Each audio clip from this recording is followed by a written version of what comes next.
Okay. Assalamu alaikum, guys. So basically, today we are going to start with the second session. The first session that is on your general pathology, and basically in this, we will be discussing about the major aspects of the general pathology और उसके related first that is BRS के 8 पे जो lecture है chapters हैं BRS के वो basically इन दो system पे integrated हैं। इसको मैंने divided किया है दो lectures में, एक ये first lecture है, दूसरा lecture इंशाल्लाह वो कल आपको recorded form में मिल जाएगा, वो थोड़ा सा लंबा होगा। इसमें पहले थोड़े से बेसिक बेसिक कंसेप्ट हमने आज डिस्कस करने हैं। So let's start the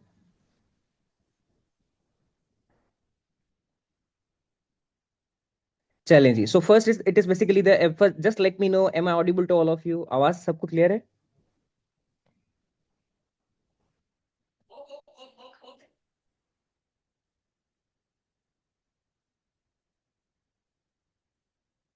okay. So you doctor साहब you just have to be interactive with me in the via the chat box। Just इतना बता दें एम आई ऑडिबल टू, मतलब आवाज सबको क्लियर है तो वी कैन मूव, बिकॉज ऐसे सोते रहेंगे फिर फायदा नहीं है लेक्चर का।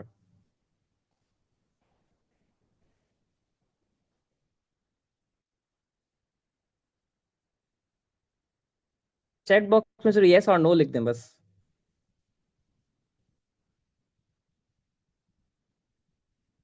Okay. So basically we are starting the first lecture, the first topic it is your mechanism of the cell injury। basically cell आपका किस तरह से इंजर्ड होता है।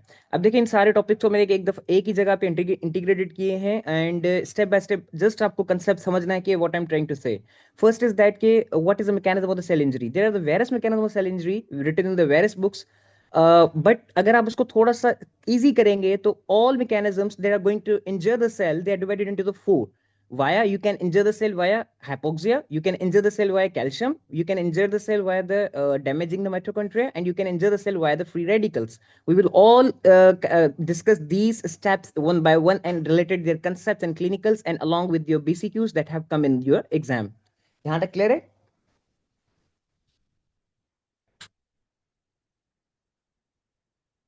ओके। डॉक्टर साहब you just have to be interactive with me, ठीक है? Please थोड़ा सा बस चैट बॉक्स में येस और नो लिख दें, लिख दिया करें, जो जो मैं क्वेश्चंस करूं उसका बस आपने इस तरह से आंसर देना है। So the first that we are going to start the hypoxia. Hypoxia doctor साहब बेसिकली आपका सेल को इंजर करता है। कैसे? वाया हाइपोक्सिया के बाद डिप्लेशन ऑफ एटीपी होती है, वो कैसे कराती है, सारी चीज डिस्कस करेंगे। तो first that we are going to start that is the hypoxia. अब हाइपोक्सिया, कैल्शियम और डैमेजिंग द माइटोकॉन्ड्रिया, इन तीनों को मैंने एक ही जगह इंटीग्रेटेड किया है एक ही कंसेप्ट में। तो अगर आप आगे वाली स्लाइड समझेंगे तो ये तीनों मैकेनिज्म समझ में आ जाएंगे। फ्री रेडिकल्स को मैं अलग से डिस्कस करूंगा। So how the cell is injured by the hypoxia, let's start it. You all know it की what do you mean by the hypoxia. Hypoxia का मतलब होता है कि आपका एक टर्म होता है हाइपोक्सिया, दूसरा टर्म होता है हाइपोक्सीमिया। हाइपोक्सिया का मतलब होता है कि सेल आपका ऑक्सीजन को यूटिलाइज नहीं कर पा रहा है। हाइपोक्सीमिया का मतलब है कि जब ब्लड में पार्शियल प्रेशर ऑफ ऑक्सीजन कम हो जाए, that will be called as the hypoxemia. Simple. आपको पता है कि जब हम ऑक्सीजन लेते हैं उसके बाद वो बॉडी में, लंग्स में जाती है, हार्ट में ब्लड के थ्रू, फिर वो आपका सर्कुलेट होके at the level of cell आती है, जिसको सेल ऑक्सीजन को फिर यूटिलाइज करता है। You all know it. तो सेल बेसिकली जो ऑक्सीजन को यूटिलाइज करता है वो किस लेवल पे करता है? Eight the level of electron transport chain. हम इसकी डिटेल में नहीं जाएंगे, बट इतना पता होना चाहिए कि हमारी जनरल पैथो और बायोकेमिस्ट्री इससे रिलेटेड क्लिनिकल्स वो कवर हो जाएं।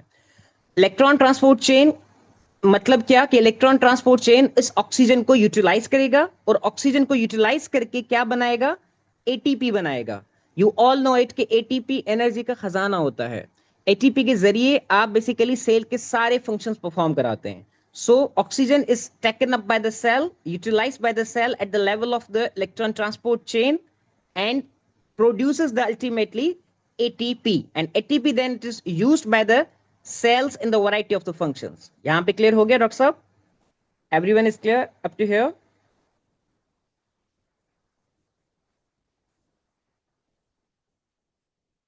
आईडी नंबर 2 का आंसर सारे हैं, बाकी सारे प्लीज। Okay good. आफ्टरवर्ड्स अब डॉक्टर साहब जब आपका हाइपोक्सिया हो जाएगा, when there will be the cell आपका किसी भी वजह से नाउ, अब हाइपोक्सिया की बहुत ज्यादा कॉजेज हैं, उस पे हम अलग उसका कल वाले जो रिकॉर्डेड सेशन होगा उसका अलग लेक्चर होगा जो शॉक के साथ में डिस्कस करूंगा। पर अभी हाइपोक्सिया हो गया, फिर क्या हुआ? सेल आपका अल्टीमेटली क्या करेगा? ऑक्सीजन उसको नहीं पहुंचेगी, जब ऑक्सीजन नहीं पहुंचेगी तो एटीपी नहीं बनेगी, तो there will be the decrease ATP. तो अब जब एटीपी आपकी डिक्रीज हो गई तो फिर क्या होगा कि आपका डिक्रीज एटीपी की वजह से दो चीजें होंगी, that is the ATP sodium potassium ATPase जो पंप होता है उसका फंक्शन डिक्रीज हो जाएगा, और कैल्शियम एटीपीएस पंप है उसका फंक्शन डिक्रीज हो जाएगा। ये दो पंप नाम से ही जाहिर है कि ये दो पंप्स हैं जो बेसिकली एटीपी को यूटिलाइज करेंगे for their proper functioning. And you know it के सोडियम पोटेशियम एटीपीएस सेल के हर हर बॉडी के हर सेल में मौजूद होता है। इसका क्या काम होता है? इसका काम होता है कि जो है वो 3 सोडियम को बाहर करवाता है, 2 पोटेशियम को अंदर करवाता है। ये बेसिक फंक्शन है सोडियम पोटेशियम एटीपीएस का। और कैल्शियम एटीपीएस का क्या मतलब है? कैल्शियम एटीपीएस एटीपी को यूज करके क्या करता है? कैल्शियम को कहां करेगा? बाहर करता है। So there is the intracellular calcium, बिल्कुल आपका थोड़ा सा होता है। तो sodium potassium ATPase you all know its functions, its basic function is that कि ये 3 सोडियम को बाहर करता है, 2 पोटेशियम को अंदर करता है। कैल्शियम जो एटीपीएस है उसका काम ये होता है कि ये कैल्शियम को बाहर की तरफ करता है, बिकॉज अगर सेल में अंदर ज्यादा कैल्शियम आएगा तो वो सेल के लिए खतरनाक है। कैसे, आगे बताऊंगा। तो ये कैल्शियम एटीपीएस पंप क्या करता है? कैल्शियम को नॉर्मली सेल के बाहर रखता है। यहां तक क्लियर हो गया डॉक्टर साहब कंसेप्ट? अब इसको उल्टा करें। जब सोडियम पोटेशियम एटीपीएस काम नहीं करेगा तो क्या होगा? सोडियम जो है वो सेल से बाहर जा पाएगा? will the sodium be able to go out of the cell? Obvious बात है, वो सोडियम सेल से बाहर नहीं जा पाएगा। तो जब सोडियम सेल से बाहर नहीं जा पाएगा तो सोडियम आपका सेल में क्या होगा? It will get accumulated. जब सोडियम सेल में एक्यूमुलेट होगा तो वो क्या करेगा? उसकी ऑस्मोलरिटी को बढ़ाएगा। वी नो इट के ऑस्मोलरिटी में जो मेजर रोल होता है वो आपका सोडियम का होता है। तो सोडियम अंदर आपका रिटेन हो गया, उसने सेल की ऑस्मोलरिटी इंक्रीज कर ली। एज अ रिजल्ट क्या होगा? Water will move towards the cell और सेल स्वेल हो जाएगा। There will be the swelling of the cell. Clear हो गया डॉक्टर साहब यहां तक?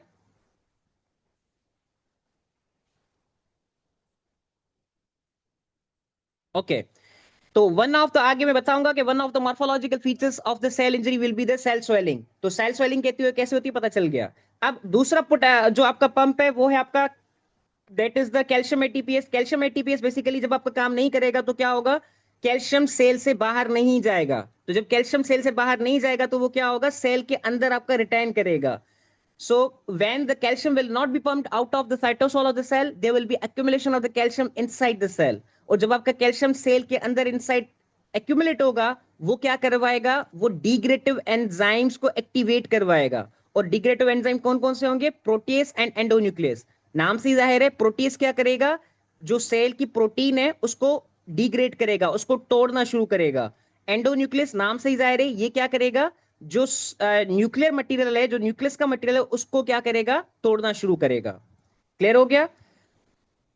तो दैट वाज द, अब पता चला कि कैल्शियम किस तरह खतरनाक है। तो पहला स्टेप हमारा क्या था सेल इंजरी का?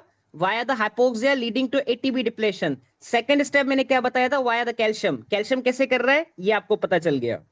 तो कैल्शियम अंदर आएगा सेल के, जब सेल में डिपॉजिट होगा तो it will lead to activation of degradative enzymes. Degradative enzyme मैंने आपके सामने रख दिए। एक प्रोटीएस है, दूसरा एंडोन्यूक्लियस है। Protease will cause the degradation of the proteins and endonuclease will cause the degradation of the nuclear material। तो अब ये जो बेसिकली न्यूक्लियर डिग्रेडेशन है, जो न्यूक्लियस आपका तोड़ता है, टूटता है, वो 3 स्टेप्स में टूटता है। स्टेप 1 2 3। स्टेप 1 में बेसिकली क्या होता है कि सारा का सारा जो न्यूक्लियस का मटेरियल है वो आपका कंडेंस हो जाता है, श्रिंक हो जाता है, एक जगह आ जाता है। तो that is called as the pyknosis. उसके बाद क्या होता है? वो जो कंडेंस मटेरियल है उसको वो फ्रेगमेंट्स में टूटता है, that is called as the karyorrhexis. And third step क्या है कि वो अब बेसिकली क्या होगा? जो भी फ्रेगमेंट्स बने हैं वो फाइनली खत्म हो जाते हैं, डिसॉल्व हो जाते हैं, that is called as a karyolysis. So आज के बाद कोई भी पूछे कि न्यूक्लियर डिग्रेडेशन कितने स्टेप्स में होती है, यू विल से कि there are 3 steps for the nuclear degradation: pyknosis, karyorrhexis and karyolysis. Got my point? यहां तक clear? Okay. So if it is clear up to here then we can move. तो अब basically doctor साहब ये अगर यहां तक क्लियर हो गया तो इसमें हमने कितने मैकेनिज्म कर लिए? ऊपर वाले 3 जो अगर आपको शुरू में हो कि वाया द यू कैन से जो है 2 मैकेनिज्म हमने कर लिया, hypoxia and via the calcium. अब उसके बाद जो आपके पास था वो था free radicals. That free radicals भी जो है आपके डैमेज करते हैं सेल को। तो that is a very much important for you, specially जो पार्ट 1 एफसीबीएस के एग्जाम दे रहे हैं।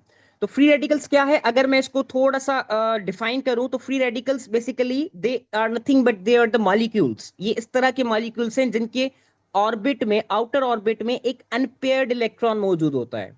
तो वो जब भी देखें कोई भी बंदा सिंगल होता है ना, सिंगल जो चीज होती है अनपेयर्ड होती है, वो खतरनाक होता है। You can remember by this. So free radical will be defined as the single molecule that has the unpaired electron in their outer orbit. अब इस unpaired electron की वजह से ये क्या है, हाईली रिएक्टिव है। जो भी चीज इसके सामने आती है उसको तबाह बर्बाद कर देता है। तो ये क्या करेगा, जब भी फ्री रेडिकल सेल में अंदर जाएगा तो सेल के कंपोनेंट्स को क्या करेगा, it will get destroy them, उनको खत्म करेगा। और सेल के कंपोनेंट्स यू नो इट क्या क्या है। अगर आप सेल के बाहर से अंदर जाएंगे तो पहला कंपोनेंट क्या मिलेगा, प्लाज्मा मेम्ब्रेन, उसको खत्म करेगा। फिर अंदर जाएंगे क्या मिलेगा, माइटोकॉन्ड्रिया, उसको खत्म करेगा। फिर अंदर जाएंगे क्या मिलेगा, लाइसोसोम, उसको खत्म करेगा। फिर अंदर जाएंगे क्या मिलेगा, न्यूक्लियस, उसको खत्म करेगा। तो ये सारे सेलुलर कंपोनेंट्स को डैमेज कर देगा। जब ये बेसिक कंसेप्ट क्लियर हो गया तो उसके बाद नेक्स्ट कंसेप्ट है रिएक्टिव ऑक्सीजन स्पीशीज का। रिएक्टिव ऑक्सीजन स्पीशीज का मतलब है कि वो फ्री रेडिकल्स, नाम से जाहिर है, वो फ्री रेडिकल्स जिनमें ऑक्सीजन मौजूद हो, that is called as the free radicals having oxygen. तो इसको आप नाम क्या दे देंगे, reactive oxygen species. Means those type of the free radicals that contain the oxygen, they will be called as the reactive oxygen species. यहां तक clear हो गया। अब यू नो इट के आपके पास जो एग्जांपल्स हैं रिएक्टिव ऑक्सीजन स्पीशीज के कौन कौन से हैं। सुपर ऑक्साइड, जिसको कैसे लिखोगे, ऑक्सीजन, उसके ऊपर नेगेटिव चार्ज दोगे। नॉर्मली O2 लिखते हो, उसके ऊपर आप कोई चार्ज नहीं देते हो, पर O2 के ऊपर जब आप नेगेटिव चार्ज दे दोगे that will be called as the super oxide. और दूसरा एग्जाम्पल रिएक्टिव ऑक्सीजन स्पीशीज का हाइड्रोजन पेरोक्साइड। तीसरा example hydroxyl radical, that is the OH, उसके ऊपर नेगेटिव चार्ज दोगे। These three are called as the reactive oxygen species. हैं क्या, ये भी फ्री रेडिकल्स हैं, पर क्योंकि इनमें ऑक्सीजन है तो इसका नाम हमने चेंज कर दिया रिएक्टिव ऑक्सीजन स्पीशीज के साथ। उसके बाद यू डॉक्टर साहब यू नो इट कि आपके बॉडी में जो ऑक्सीजन, आप बॉडी में सेल में ऑक्सीजन यूज कर रहे हो ना डॉक्टर साहब,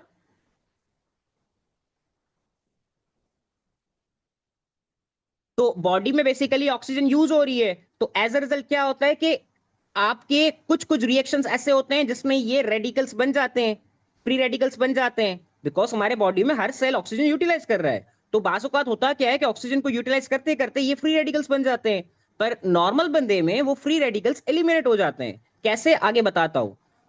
पर अगर ये एक्यूमुलेट हो जाए सेल में तो ऑब्वियस बात है वो क्या करवाएंगे, सेल की डेथ करवाएंगे। So that will be called as the free radical injury. मतलब that type of the cell damage that is going to be due to the formation of free radicals within the cells and tissue.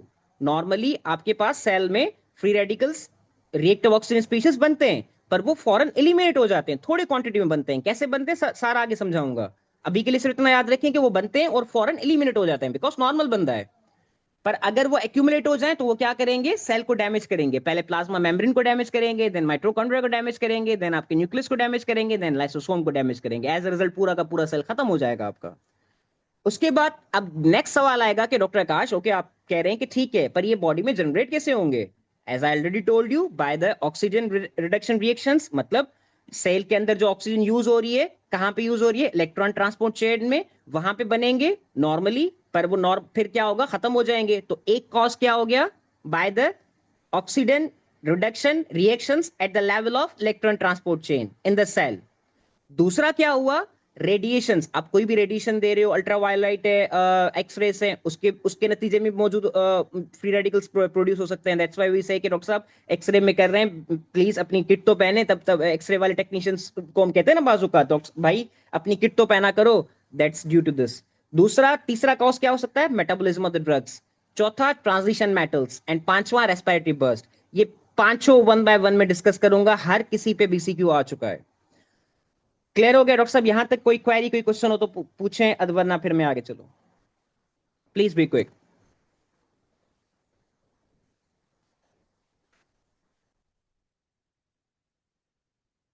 Good, because ये मैं इसलिए पूछ रहा हूं because आगे questions they are very tough, but अगर आपने ये क्लियर समझ लिया तो आगे you will be able to solve them. ये लेक्चर रखने का मकसद ही यही है कि अगर आप 2 घंटे आ रहे हो तो मेरे साथ लेक्चर को बैठ के अभी के भी इसको मेमोराइज भी कर लो, ताकि बाद में रिवीजन की नीड ही ना पड़े, जस्ट बीसीक्यूज करो. So let's discuss one by one them. The first that is the respiratory burst. Respiratory burst को पहले डिस्कस करेंगे. What do you mean by this? Doctor साहब, it is also called as a oxidative burst. Oxidative burst भी इसको कहते हैं. You know it के हमारा फर्स्ट लाइन डिफेंस क्या होता है जब भी हमारे बॉडी में कोई माइक्रो ऑर्गेनिज्म एंटर होता है, न्यूट्रोफिल्स उसके पास जाते हैं. ये आगे कल के रिकॉर्ड लेक्चर में इम्यूनिटी डिटेल में डिस्कस करूंगा. अभी के लिए सिर्फ इतना समझ लें कि neutrophils you are first line defence. जैसे ही बॉडी माइक्रो ऑर्गेनिज्म आता है वो उसको क्या करते हैं, एंगल्फ करते हैं. एंगल्फ करते हैं, मारते हैं. अब मारेंगे कैसे? दो तरीके हैं, या तो ऑक्सीजन यूज करके मारेंगे या तो बगैर ऑक्सीजन के मारेंगे. जो इसका मोस्ट इंपॉर्टेंट मेथड होता है वो होता है ऑक्सीजन यूज करके इसको मारना. जो माइक्रो ऑर्गेनिज्म आया उसको न्यूट्रोफिल कैसे मारते हैं? दो तरीकों से, या तो वो ऑक्सीजन के थ्रू मारेंगे उसको या तो बगैर ऑक्सीजन के मारेंगे. मोस्ट इंपॉर्टेंट कौन सा है? ऑक्सीजन के थ्रू मारेंगे. ये जो ऑक्सीजन के थ्रू मारना है ना, that is called as the respiratory burst. इसको कहते हैं रेस्पिरेटरी बर्स्ट. क्लियर हो गया? अब ये होता है कैसे? Step by step. इसको मैंने आपकी सिंप्लिसिटी के लिए स्टेप्स में लिखा है, वरना ये एक कंटिन्यूटी में होता है, बट आपके समझने के लिए मैंने इसको थोड़ा सा वो लिखा है. अब ये ऑक्सीजन डिपेंडिंग जो किलिंग है माइक्रो ऑर्गेनिज्म की, जो न्यूट्रोफिल्स करा रहे हैं, they are this is called as oxidative burst और द रेस्पिरेटरी बर्स्ट. अब इसमें स्टेप्स कितने होंगे? 3. मतलब जो जो स्टेप्स होंगे वो मैं आगे आपको दिखाऊंगा, बट इसमें 3 मेजर एंजाइम्स होंगे. That is one is called as the NADPH oxidase, second is called as a superoxide dismutase and third is called as a myeloperoxidase enzyme. इसको याद करने का तरीका MSH सबको याद है, मेलानोसाइट स्टिमुलेटिंग हार्मोन सबको पता है. अगर इस सीक्वेंस में याद करेंगे जिंदगी आसान हो जाएगी. M for myeloperoxidase, S for superoxide dismutase and N for NADPH oxidase. इसको भी कभी मेरे साथ याद करें, और इसी सीक्वेंस में MSH की सीक्वेंस में. क्लियर हो गया? याद हो गया? MSH मेलानोसाइट स्टिमुलेटिंग हार्मोन, उसके अकॉर्डिंगली इसको याद करें. अब जब आपने डॉक्टर साहब MSH को पढ़ा, तो अब MSH को उल्टा करें तो पहले क्या आएगा? पहले H आएगा, फिर S आएगा, फिर M आएगा. ऐसे ही है ना? अगर MSH को मैं उल्टा करूं तो H then S then M आएगा. H फॉर ऊपर क्या है? कौन सा एंजाइम है? NADPH oxidase. S for super oxide dismutase. Third for M for myeloperoxidase. तो मतलब अगर मैं इसका उल्टा करूं तो पहले H आ रहा है, मतलब NADPH ऑक्सीडेज. तो मतलब स्टेप नंबर 1 में एंजाइम कौन सा यूज होगा? NADPH oxidase. स्टेप नंबर 2 में कौन सा होगा? Super oxide dismutase. Step number 3 में कौन सा यूज होगा? माइलोपेरोक्सीडेज एंजाइम. अब कैसे होता है स्टेप बाय स्टेप इसको समझें. स्टेप नंबर 1 में क्या होता है? पहले तो ऑब्वियस बात है, फेगोसोम बनता है. फेगोसोम क्या होता है? जब भी कोई वो अंदर आएगा किसी भी चीज को, जब आपका न्यूट्रोफिल्स जो फेगोसाइट है ना, फेगोसाइट न्यूट्रोफिल्स को कहते हैं. न्यूट्रोफिल्स और macrophage, these all are called as the phagocyte. तो जब भी कोई इस तरह की माइक्रो ऑर्गेनिज्म या पार्टिकल आता है तो फेगोसाइट क्या करता है? उसको अपने साइटोप्लाज्म में से एक प्रोजेक्शन निकालता है, वेसिकल निकालता है, और उस वेसिकल के थ्रू उस माइक्रो ऑर्गेनिज्म को अंदर सेल के, अपने सेल के अंदर ले लेता है. That is called as the formation of phagosome. तो phagosome कुछ भी नहीं है, but it is called as the vesicle that is formed from cytoplasmic membrane of the phagocyte. Phagocyte मतलब neutrophil. In order to engulf the particle or microorganism. अब वो आपका जो माइक्रोऑर्गेनिज्म था वो सेल के अंदर आ गया. किसके सेल के अंदर आ गया? न्यूट्रोफिल्स के अंदर आ गया. अब क्या करेगा? जो न्यूट्रोफिल है वो उसको मारेगा. कैसे मारेगा? मैंने क्या बताया था? By using the oxygen dependent method. तो अब इसको कैसे मारेगा ये चीज समझनी है. ऑक्सीजन को यूज करेगा, that is O2. That's why we are calling it as ना कि ऑक्सीजन डिपेंडेंट है. जो O2 है उसको ऑक्सीजन कहेंगे, तो उसको यूज करके इसको कन्वर्ट करेगा किसमें? सुपर ऑक्साइड में, दैट इज O2 नेगेटिव. मैंने कहा था कि O2 के ऊपर नॉर्मली कोई चार्ज नहीं होती है, पर इसके ऊपर जब नेगेटिव चार्ज आ जाए तो उसको कहेंगे सुपर ऑक्साइड. तो अब बेसिकली क्या होगा? स्टेप नंबर पहला, अब स्टेप क्या होगा? NADPH MSH को उल्टा करें. पहला एंजाइम क्या है? H for NADPH oxidase. NADPH oxidase convert करेगा O2 को into super oxide O2 negative में. और इस NADPH ऑक्सीडेज को काम करने के लिए एक कोफैक्टर चाहिए होता है जिसको कहते हैं NADPH. नाम से ही जाहिर है. और NADPH कहां से आता है? Via the HMP shunt. और HMP शंट में से आता है by the enzyme which is called as the G6PDH, glucose 6 phosphate dehydrogenase. अब यहाँ पे एक स्टेप में आपके तीन तीन BCQs कवर हो गए, बायोकेमिस्ट्री भी कवर हो गई, हेमाटोलॉजी भी कवर हो गई। Got my point? ये स्टेप जिसको डॉक्टर साहब ना समझ में आया मुझे पूछे, मैं दोबारा रिपीट कर दूंगा। ये स्टेप क्लियर हुआ तो फिर मैं आगे चलूं। स्टेप नंबर 1, तीन एंजाइम्स हैं। तीन एंजाइम में पहला स्टेप क्या है? H से शुरू करेंगे, MSH, H से शुरू करेंगे। H for NADPase oxidase. वो क्या करेगा? और O2 को कन्वर्ट करेगा O2 नेगेटिव। O2 नेगेटिव मैंने पहले ही बताया था सुपर ऑक्साइड है, और वो क्या है? फ्री रेडिकल है। तो फ्री रेडिकल बन गया डॉक्टर साहब, फ्री रेडिकल बन गया सुपर ऑक्साइड। अब ये क्या करेगा? ये उसको मारेगा। अब आ जाए पर न्यूट्रोफिल यहां पे कहानी नहीं छोड़ता है, कहानी आगे भी जाती है। आपका फिर जब सुपर ऑक्साइड बन गया, O2 नेगेटिव जब आपका बन गया, इसके ऊपर एक और एंजाइम आएगा। कौन सा? H के बाद कौन सा एंजाइम था? S, super oxide dismutase. ये O2 नेगेटिव को कन्वर्ट करेगा हाइड्रोजन परऑक्साइड में, H2O2। H2O2 भी अगेन क्या है आपका? फ्री रेडिकल है। और उसके बाद कहानी यहां पे खत्म नहीं होगी, फिर क्या होगा? H2O2 भी कन्वर्ट हो जाएगा किसमें? एक और फ्री रेडिकल्स में, जिसको कहते हैं HOCl by the enzyme which is called as the myeloperoxidase. That's why मैंने कहा था कि MSH की सीक्वेंस याद करें, स्टेप्स खुद ब खुद याद होते जाएंगे। क्लियर हो गया? तो ये O2 peroxide, H2O2 और HOCl, these all are the free radicals and they will cause the death of the bacteria. यहां तक क्लियर हो गया डॉक्टर साहब?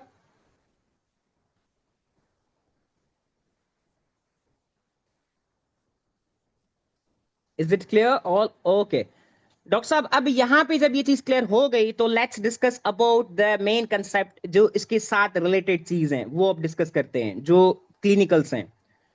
डॉक्टर साहब, आपका ऑक्सीडेटिव बर्स्ट नॉट जब आपको समझ में ये आ गया, तो इससे क्लिनिकली कोरिलेटेड चीज अगर आप समझें, तो आपके पास बैक्टीरिया जो होते हैं वो दो तरह के होते हैं। एक होता है आपका कैटालिस पॉजिटिव और दूसरा होता है कैटालिस नेगेटिव। डॉक्टर साहब, आरटी में प्रॉब्लम हो रही है?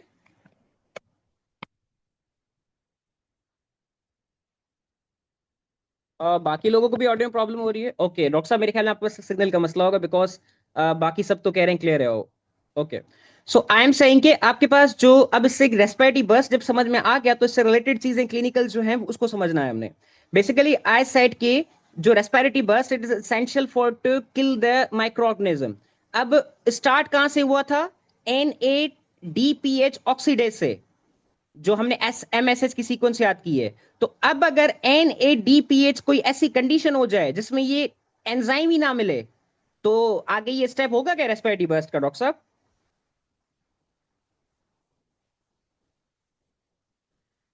नहीं होगा ना। जब रेस्पिरेटरी बर्स्ट आपके पास नहीं होगा तो उस बंदे को इन्फेक्शन की चांसेस ज्यादा होंगे कि कम होंगे?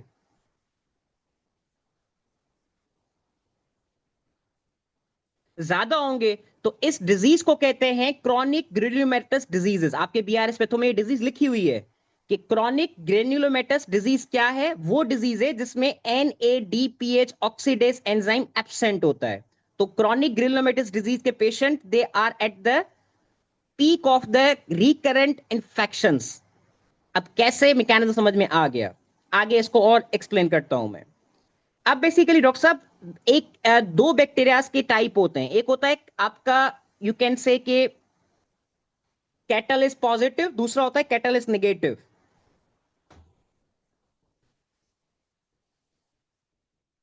इस चीज का कंसेप्ट है कि इसको एक्सप्लेन करूं डॉक्टर साहब?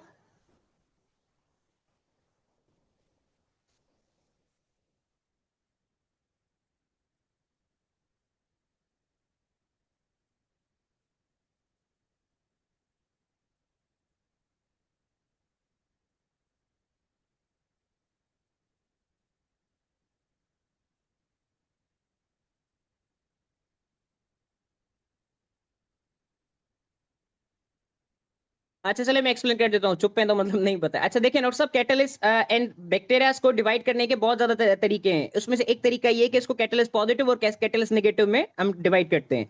अब कैटलिस पॉजिटिव नाम से जाहिर है कि यहाँ पे एंजाइम क्या है? कैटलिस। कैटलिस एक एंजाइम है जो बेसिकली क्या करता है? H2O2 क्या है? हाइड्रोजन पर को कन्वर्ट करता है किसमें? H2O में और ऑक्सीजन में। Catalase is an enzyme that causes the degradation of the hydrogen peroxide into H2O and oxygen. ये catalase एंजाइम का फंक्शन है। तो अब बेसिकली होता क्या है कि जो बैक्टीरिया होता है, जब बैक्टीरिया का मेटाबॉलिज्म होता है ना, तो बैक्टीरिया के मेटाबॉलिज्म में आपका H2O2 प्रोड्यूस होता है। अब H2O2 बैक्टीरिया के लिए बैक्टीरिया के मेटाबॉलिज्म में प्रोड्यूस हो रहा है। ये समझ में आ रहा है? नॉर्मली एक बैक्टीरिया है, उसका जब मेटाबॉलिज्म होता है तो उसमें आपका हाइड्रोजन पेरोक्साइड प्रोड्यूस होता है। ठीक है, अब हाइड्रोजन पेरोक्साइड को तोड़ेगा कौन? द एंजाइम जो उसको तोड़ेगा उसका नाम होगा कैटालिस। ठीक है, तो अब जो कैटालिस पॉजिटिव एंजाइम होंगे, जो कैटालिस पॉजिटिव पैथोजेंस होंगे, जो कैटालिस पॉजिटिव बैक्टीरिया होंगे, तो जैसे ही इनमें ये हाइड्रोजन पेरोक्साइड प्रोड्यूस होगा तो ये एंजाइम फौरन क्या करेगा? उसको तोड़ देगा। तो आपका हाइड्रोजन पेरोक्साइड टूट गया by the help of the catalyst. ये कंसेप्ट क्लियर हो रहा है? थोड़ा सा मुझे पता है ये ट्रिकी है, बट इंशाल्लाह क्लियर हो जाएगा। अब डॉक्टर साहब एक चीज समझे, एक बंदा है जिसके जो क्रॉनिक ग्रेन्युलोमेटस डिजीज का पेशेंट है, तो उसमें NADPH ऑक्सीडेज है ही नहीं, तो क्या H2O2 प्रोड्यूस होगा उसमें? कॉमन सेंस से जब आपके पास डॉक्टर साहब NADPH है ही नहीं डॉक्टर आकाश, तो फिर आगे तो स्टेप ही नहीं जाएगा। ऐसा होगा ना? एक बंदा जिसमें क्रॉनिक ग्रेन्युलोमेटस डिजीज है, तो NAD तो उसमें H2O2 बनेगा ही नहीं। ओके, बने, आगे स्टेप जाएगा ही नहीं। तो अब इस पेशेंट को कंसीडर करें। इस पेशेंट को मिसाल के तौर पे इन्फेक्शन हुआ है बाय द बैक्टीरिया जो कैटालिस पॉजिटिव है। ठीक है, अब बैक्टीरिया, न्यूट्रोफिल ने उसको एनगल्फ तो कर दिया, तो न्यूट्रोफिल ने उसको एनगल्फ कर दिया, पर न्यूट्रोफिल बोल रहा है सर मैं तो क्रॉनिक ग्रेन्युलोमेटस डिजीज का पेशेंट हूं, मेरे पास तो NADPH ऑक्सीडेज है ही नहीं, मैं कैसे फ्री रेडिकल बनाऊंगा? अब इस चीज को समझें। बैक्टीरिया अंदर आया, कौन सा है? Catalyst positive. नॉर्मली बैक्टीरिया में क्या होता है? H2O2 प्रोड्यूस होता है।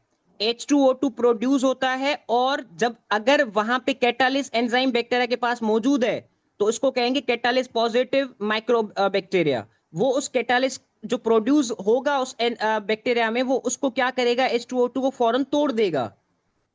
तो क्या न्यूट्रोफिल इससे बेनिफिट ले पाएगा?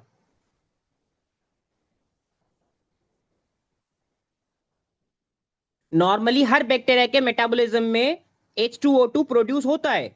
अगर एंजाइम कैटालिस उसके बैक्टीरिया में मौजूद है जो उसको तोड़ दे, तो उसको कहेंगे कैटालिस पॉजिटिव बैक्टीरिया। अगर वो एंजाइम उसमें मौजूद नहीं है तो H2O2 नहीं टूटेगा, तो उस बैक्टीरिया को कहेंगे कैटालिस नेगेटिव बैक्टीरिया। अब मैं पहले आपको कहना चाह रहा हूं कि एक बैक्टीरिया है, जैसे इसको समझें कि कैटालिस नेगेटिव बैक्टीरिया है। वो सेल वो बेसिकली उसको बॉडी में एंटर हुआ और उसको न्यूट्रोफिल ने एंगल्फ कर दिया, पर वो पेशेंट आपका क्रॉनिक ग्रेन्युलोमेटस डिजीज का है, तो that's why neutrophil is not capable to form the H2O2 because it doesn't have the NADPH। अब इस केस में क्या होता है कि जो बैक्टीरिया अंदर आया है वो आपका कैटालिस निगेटिव है। तो जब कैटालिस निगेटिव हो गया तो उसके मेटाबॉलिज्म में क्या प्रोड्यूस हो रहा है डॉक्टर साहब? H2O2 हो रहा है। तो न्यूट्रोफिल इसका फायदा ले लेता है। न्यूट्रोफिल कहता है ओ H2O2 तो पड़ा हुआ है यहाँ पे, तो वो फौरन उसको यूज कर देता है, बिकॉज उसके पास एंजाइम NADPH नहीं है, दैट्स व्हाई H2O2 नहीं बन रहा। पर बाकी एंजाइम तो है ना, सुपर ऑक्साइड डिस्म्यूटेस है, माइलोपर ऑक्साइड डेस तो है ना न्यूट्रोफिल के पास डॉक्टर साहब। तो कहते हैं ना कि मुफ्त वाला काम करता है, तो न्यूट्रोफिल इसका इसका जो है वो फायदा उठाता है कि यार इस बैक्टीरिया के पास तो H2O2 है, और बेचारा वो बैक्टीरिया जो है कैटालिस नेगेटिव है, उसके पास कैटालिस एंजाइम ही नहीं है, तो जो वो आपका H2O2 बैक्टीरिया का खुद का प्रोडक्ट है वो उसको खुद को ले डूबता है। न्यूट्रोफिल उसको H2O2 को यूज करके कन्वर्ट कर देता है आपका आगे, और वो फिर उसके फ्री रेडिकल्स बनाता है, जो स्टेप्स हमने पीछे डिस्कस किए हैं। एज अ रिजल्ट बैक्टीरिया मर जाएगा। ऐसा ही होगा ना डॉक्टर साहब? बैक्टीरिया मर जाएगा ना डॉक्टर साहब? Please all all okay. अब मुझे डॉक्टर साहब थोड़ा सा सोच के बताएं, ये कैटालिस नेगेटिव का था, कैटालिस पॉजिटिव में क्या होगा? डॉक्टर दानिश, कैटालिस पॉजिटिव में क्या होगा? कैटालिस पॉजिटिव वाला अंदर आया, उसने भी H2O2 प्रोड्यूस किया, पर वो बोलेगा यार ये H2O2 प्रोड्यूस हो रहा है, न्यूट्रोफिल यूज करने आ रहा है इसको, वो क्या करेगा? ठक करके उसका जो कैटालिस एंजाइम है उसको एक्टिवेट कर देगा और H2O2 को तोड़ देगा। तो क्या न्यूट्रोफिल उसको यूज कर पाएगा H2O2 को?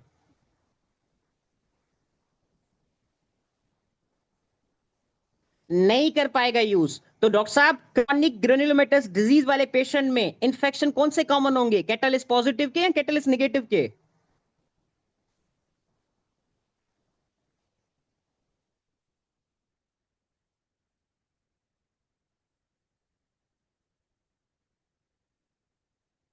एक्सेलेंट। अब इसके पीछे कंसेप्ट समझ में आ गया। तो अब आपके बीआरएस पैथो में बड़े बड़े ये टर्म्स लिखे हुए हैं, chronic granulomatous disease is caused by the NADPS oxidase deficiency, ये मैंने सारा आपको कंसेप्ट दे दिया। अब कैटालिस्ट पॉजिटिव के कौन कौन से ऑर्गेनिज्म, उसको रट्टा लगा ले मेरे साथ साथ।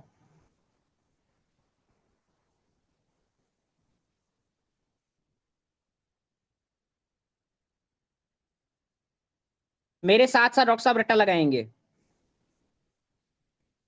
इसके लिए होगा सपना, कि यार जो सपना लड़की है ना, उसको बेचारी को जो है कैटालिस पॉजिटिव इन्फेक्शन बहुत ज्यादा होते हैं, वो क्रॉनिक ग्रेनुलोमेटस डिजीज की पेशेंट है भाई। हाँ सपना, वो जो अपने मोहल्ले में रहती है। हाँ, इस तरीके से you can remember. SAPN, SAPNA, spelling ऐसे ही होगी ना, SAPNA, सपना।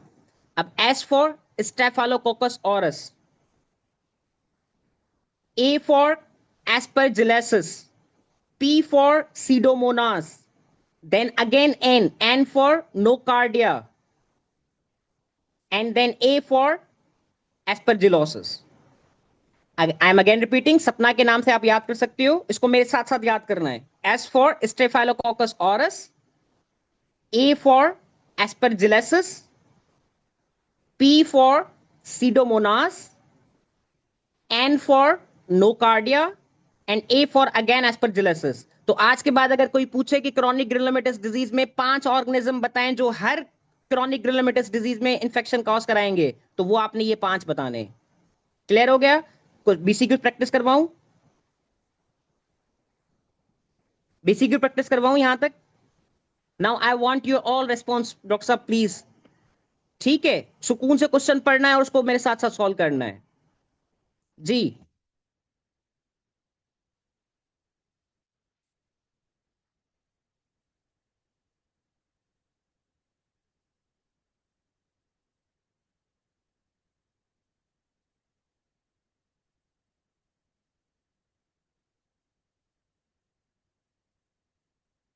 चलें आपके साथ साथ मैं पढ़ लेता हूँ। A 21-year-old men presents for deviation और dark urine, generally good health in फला फला फला है। आखिर में पूछना चाह रहा है कि testing for the red cell haemolysate demonstrate the decreased NADPH generation, decreased amount of the which of the following substance in the red blood cells will be responsible for this man condition।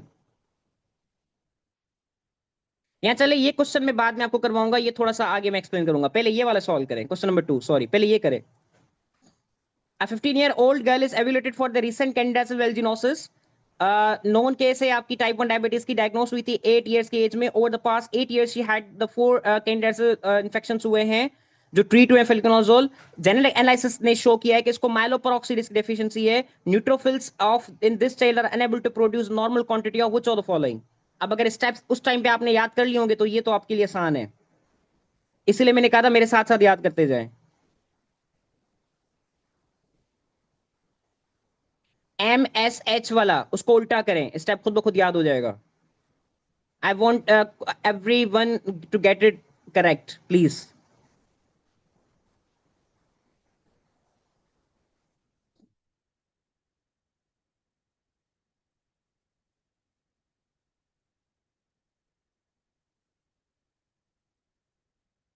अभी एक का answer आया सिर्फ।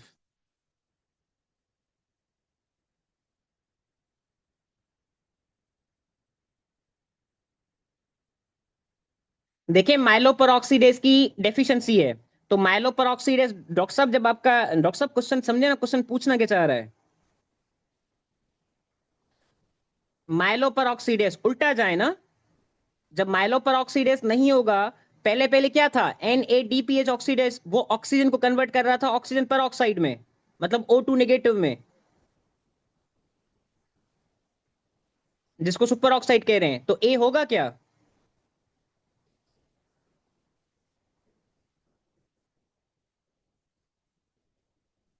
Excellent, clear हो गया। तो अब answer क्या होना चाहिए, मैंने हिंट दे दी है, आंसर क्या होना चाहिए फाइनल।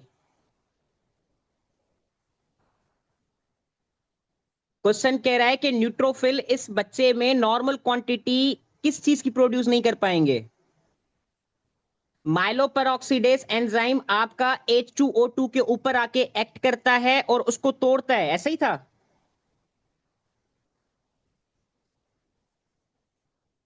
ऐसा ही था ना। तो जब H2O2 टूटेगा नहीं तो H2O2 जब टूटेगा नहीं तो H2O2 के बाद नेक्स्ट प्रोडक्ट क्या था आपका, HOCl था ना। तो HOCl नहीं बनेगा। तो आंसर अब क्या होना चाहिए।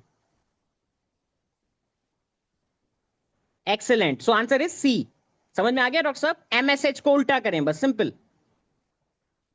आगे चले नेक्स्ट पे। Very good.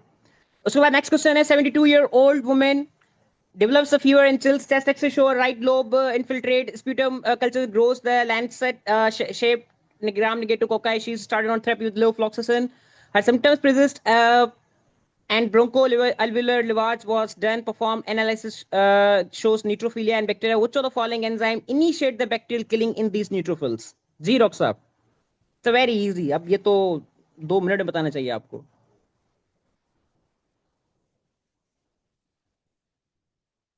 Excellent, very good. Answer is A, good, जबरदस्त। Okay, next question is 61 year old जी डॉक्टर साहब। अच्छा चले, ये बात भी समझा, इसको बाद में करते हैं। यहां तक क्लियर हो गया डॉक्टर साहब, ये चीज समझ में आ गई। बेसिक यूज क्लियर हो गए ये वाले भी। ओके जी।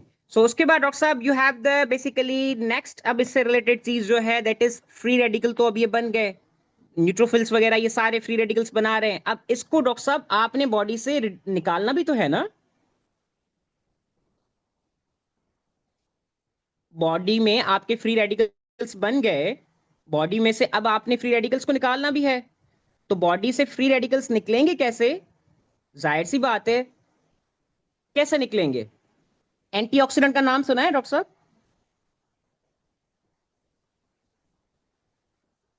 एक्सेलेंट।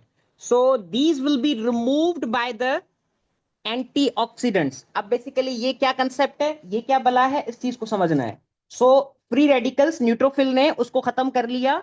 न्यूट्रोफिल्स ने आपका जो है वो ये प्रोड्यूस किए, नॉर्मली न्यूट्रोफिल्स प्रोड्यूस कर रहा है। अब ये क्या करेगा, न्यूट्रोफिल्स बोलेगा भाई बैक्टीरिया मर गया, अब बॉडी को बोलेगा भाई इनको बाहर निकालो। तो बेसिकली ये बाहर निकलेंगे, कैसे निकलेंगे, नॉर्मली बॉडी से निकलेंगे। तो they will be get out from the body via the 3 ways. आपके जो ये फ्री रेडिकल्स बने हैं, ये बॉडी से आपका बाहर चले जाएंगे बाय द 3 वेज। 3 तरीके होंगे जिससे ये बाहर जाएंगे, जिनसे ये खत्म होंगे। पहला तरीका स्पॉन्टेनियस डिके। स्पॉन्टेनियस डिके मतलब खुद ब खुद जो है वो खत्म हो जाएंगे, जो फ्री रेडिकल्स हैं खुद ब खुद खत्म हो जाएंगे। दूसरा तरीका, जब खुद खत्म नहीं होंगे तो हमें उल्टा दूसरा कोई तरीका यूज करना पड़ेगा, वो क्या होगा, एंजाइम्स के जरिए इसको खत्म करेंगे। और तीसरा तरीका क्या होगा, विटामिन के थ्रू इसको खत्म करेंगे। So there are 3 ways by which you will destroy these free radicals. One of them it is the spontaneous decay, खुद ब खुद मर जाएंगे।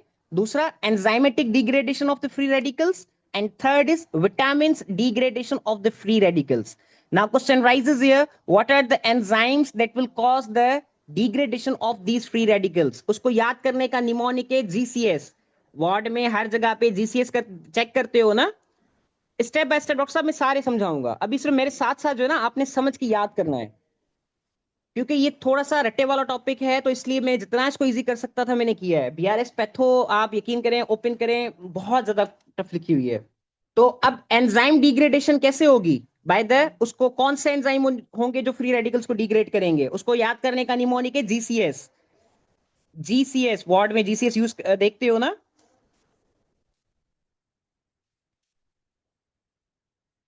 जी, तो GCS में GCS में आपका बेसिकली GC और S।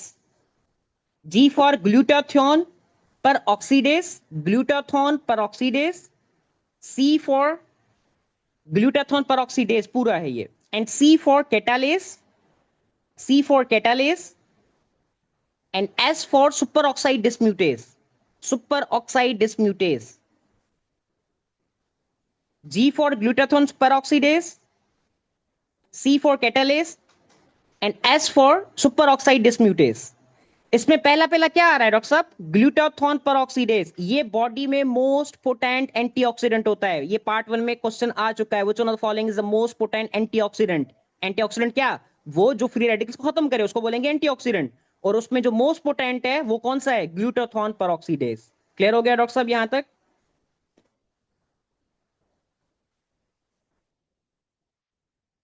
उसके बाद जी के बाद फिर आपके पास सी है. सी क्या है? कैटालिस. कैटालिस क्या करेगा? अब ये आपको बताना है. कैटालिस क्या करेगा डॉक्टर साहब? तो डॉक्टर आकाश H2O2 को कन्वर्ट करेगा इनटू वाटर और O2 में. तो कैटालिस कहां पे मौजूद होगा? ये भी क्वेश्चन आ चुका है. Catalyst is present in the peroxisome. Catalyst is present in the peroxisome. याद करने का तरीका, सी. सी के आगे लगा दें पी.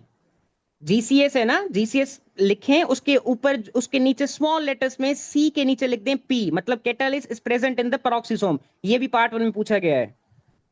तो catalyst causes the conversion of the hydrogen peroxide into H2 and H2O and the water. It is present in the peroxisome. उसके बाद आखिरी क्या बचा? उसके बाद आखिरी क्या बचा डॉक्टर साहब? Super oxide डिस्म्यूटेस.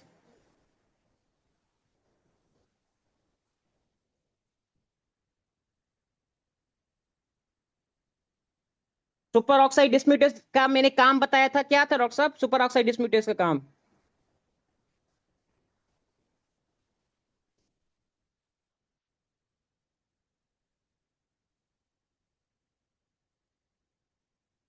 अब ऐसा तो ना करें.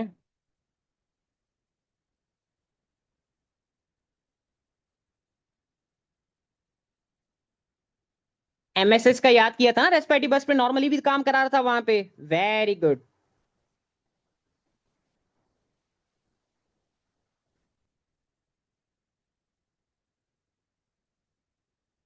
नहीं नहीं डॉक्टर साहब, क्या हो गया? एमएसएच वाला मिक्स ना करें ना, इसलिए मैं कह रहा हूं मेरे साथ साथ याद करें इसको.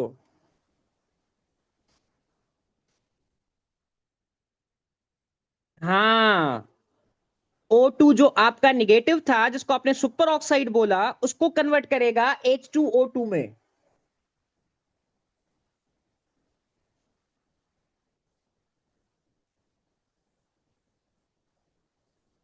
क्लियर हो गया? याद आ गया?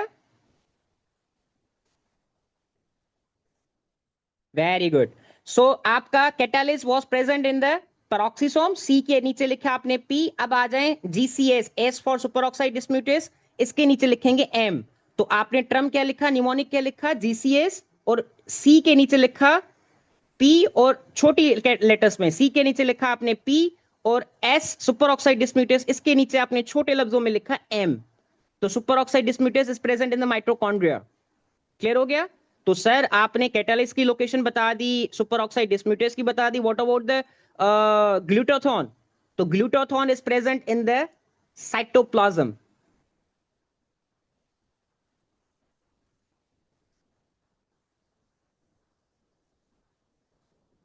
क्लियर? अब अगर इस तरीके से याद नहीं होता है तो उसको और निमोनिक इजी कर देते हैं. जीसीएस के नीचे ही आप लिखते हैं सीपीएम. सीपीएम आपने मेडिकल में वर्ड सुना होगा.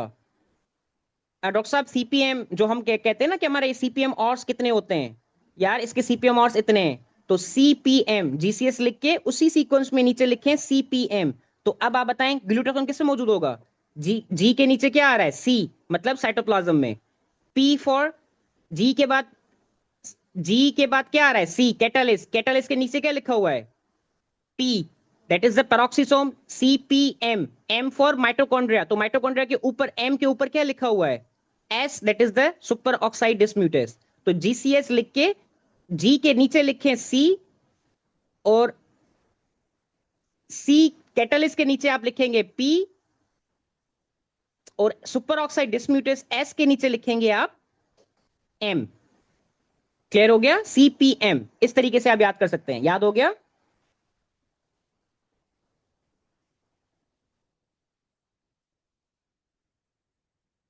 डॉक्टर साहब यहां तक कोई क्वेरी, कोई क्वेश्चन हो तो प्लीज पूछें। इजी समझ में आ रही हैं चीजें?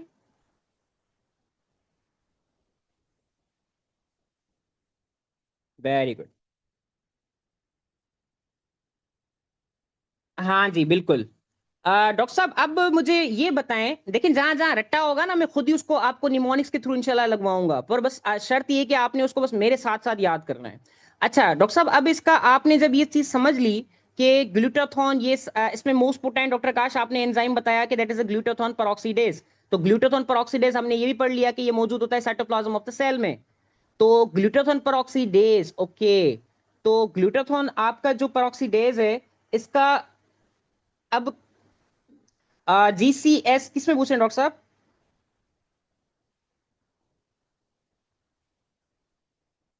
मैं बाद में आपको डॉक्टर साहब ये ग्रुप पे जो है ना टाइप करके भी दे दूंगा, परेशान नहीं हो। तो अब बेसिकली डॉक्टर साहब ग्लूटाथॉन पर ऑक्सीडेज नाम से ही जाहिर है ये किस चीज को यूज करेगा डॉक्टर साहब? ग्लूटाथॉन आपका पर ऑक्सीडेज किस चीज को यूज करेगा? ग्लूटाथॉन को यूज करेगा ना?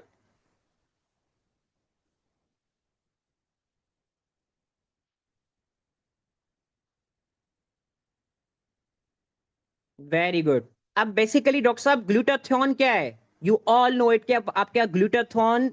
It's a very you can say के, नहीं छोड़, ग्लूटाथॉन पर ऑक्सीडेज बेसिकली एंजाइम को काम करने के लिए आपका क्या चाहिए? ग्लूटाथॉन चाहिए।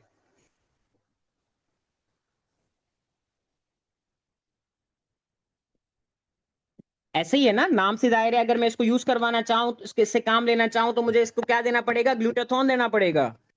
तो ग्लूटाथॉन बेसिकली आपके पास जब नहीं होगा तो मसला होगा ना?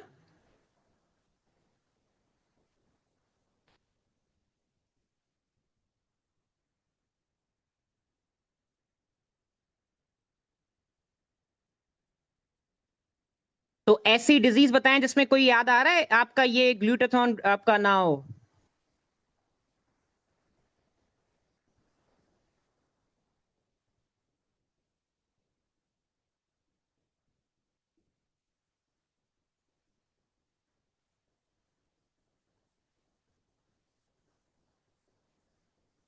Excellent, now let me explain it. अब मुझे इसको एक्सप्लेन कर दें, बिकॉज एक्सप्लेन करें बिकॉज आई नो काफी सारे बच्चे इस पे कंफ्यूज हो गए होंगे। डॉक्टर साहब रेस्पिरेटरी बर्स्ट में पहला स्टेप क्या था? एनएडीपीएच ऑक्सीडेज एंजाइम का। वो एंजाइम किस को फैक्टर को यूज कर रहा था? वो बोलेगा भाई मुझे अपना हेल्पर दो वरना मैं आगे काम नहीं करूंगा। तो उसके लिए हेल्पर कौन था? एनएडीपीएच। और एनएडीपीएच मैंने आपको क्या कहा था? किसके थ्रू आएगा? From the HMP shunt pathway के थ्रू आएगा, उसमें डिटेल में जाने की जरूरत नहीं है। और उस पाथवे का जो मेन एंजाइम था वो कौन सा था? G6PD, glucose 6 phosphate dehydrogenase. वो उसका मेन एंजाइम था। अगर मैं इस एंजाइम को एब्सेंट करा दूं तो क्या एनएडीपीएच मिलेगा? एनएडीपीएच नहीं बनेगा। जब एनएडीपीएच नहीं बनेगा तो क्या एनएडीपीएच ऑक्सीडेज काम कर पाएगा डॉक्टर साहब?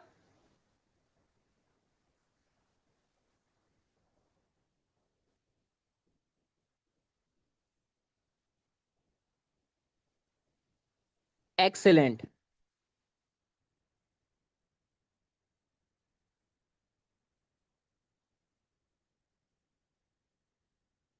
जब आपका ये काम नहीं कर पाएगा तो आगे पेशेंट को क्या होगा फिर? रिकरेंट इन्फेक्शंस होंगे ना?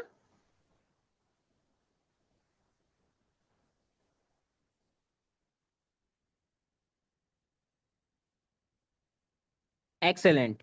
तो अब यहां से एक टर्म ये चीज समझ में आ गई डॉक्टर काश के आपका G6PD वाले बंदे में भी रिकरेंट इन्फेक्शंस होंगे किस चीज के? वो मतलब वो वाला बंदा भी रिकरेंट इन्फेक्शन में जाएगा। कैसे जाएगा? एक मैकेनिज्म आपको समझ में आ गया, इसकी डिटेल में आगे इंशाल्लाह समझाऊंगा। अभी एंजाइमेटिक की लोकेशंस पे क्योंकि ये पॉइंट क्लियर खुल गई तो मैंने इसलिए समझा दी। उसके बाद अब आ जाएं, दूसरी चीज मैंने क्या बताई थी कि आपका ये खत्म किस चीज से हो रहा है? एक चीज आपने बता दी स्पॉन्टेनियस डिके, फ्री रेडिकल्स, और दूसरा एंजाइम्स। एंजाइम कौन सा कहां पे ये भी समझ में आ गया। अब आ जाए what do you mean by the last, that is the vitamin. कौन से विटामिन हैं जो बेसिकली एज एंटीऑक्सीडेंट काम करते हैं? इसको याद करने का तरीका, डॉक्टर साहब ड्रग सुनी है एस इनहिबिटर की, एस ई इनहिबिटर की ड्रग सुनी होगी सबने, ए सी ई, ए सी ई।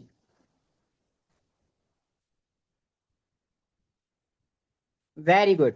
तो इसका मतलब ये है कि vitamin A, vitamin C and vitamin E, they will act as the antioxidant, मतलब they will cause the removal of the free radicals। समझ में आ गया? ओके। तो जब आपका ये एंजाइम डेफिशिएंट होंगे तो क्या काम ये कर पाएंगे एज एंटीऑक्सीडेंट? सवाल ही पैदा नहीं होता।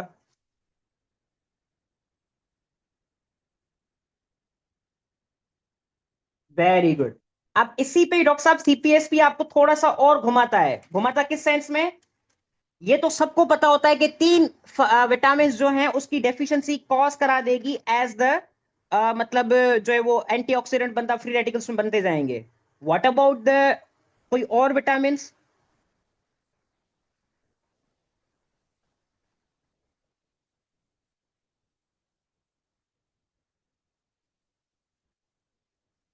उसको याद कर लें, vitamin B6, B9, B12। Vitamin B6, vitamin B9, and vitamin B12. These three will also act as the primary SE inhibitor हैं, पर ये एंजाइम भी आपके एज द, जब इनकी भी डेफिशिएंसी हो जाए, मैकेनिज्म इनका बहुत बड़ा है, बट इनकी भी जब डेफिशिएंसी हो जाए तो बेसिकली आपका आगे पेशेंट रिकरेंट इन्फेक्शंस डेवलप करता है। पर अगर एग्जाम में मेजर आपका पूछा जाए कि कौन से एंजाइम्स एज एंटीऑक्सीडेंट काम करते हैं, तो your answer should be the ACE।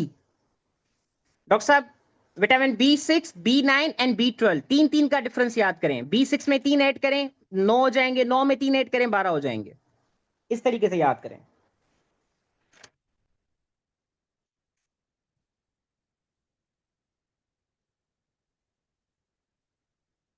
Clear? Okay doctor साहब, अब इसमें बोर तो नहीं हो रहे ना? अब इसमें डॉक्टर साहब आ जाएं लास्ट स्टेप के। डॉक्टर काश आपने ये तो समझा दिया कि फ्री रेडिकल मतलब ये सारी चीजें करते हैं, पर फ्री रेडिकल्स इतने मतलब जब ये सेल में एक्यूमुलेट हो जाएं किसी भी वजह से तो ये सेल को डैमेज करेंगे ना? कैसे डैमेज करेंगे, अब इस पे आ जाएं। Free radicals they get the cell damage, मैंने सीक्वेंस क्या बताई, इंटर होंगे, उसको क्या मिलेगा? उसको मिलेगा आपका जो है वो प्लाज्मा मेम्ब्रेन, उसको डैमेज करेगा, फिर अंदर आएगा माइटोकॉन्ड्रिया मिलेगा, उसको डैमेज करेगा, न्यूक्लियस आएगा, उसको डैमेज करेगा।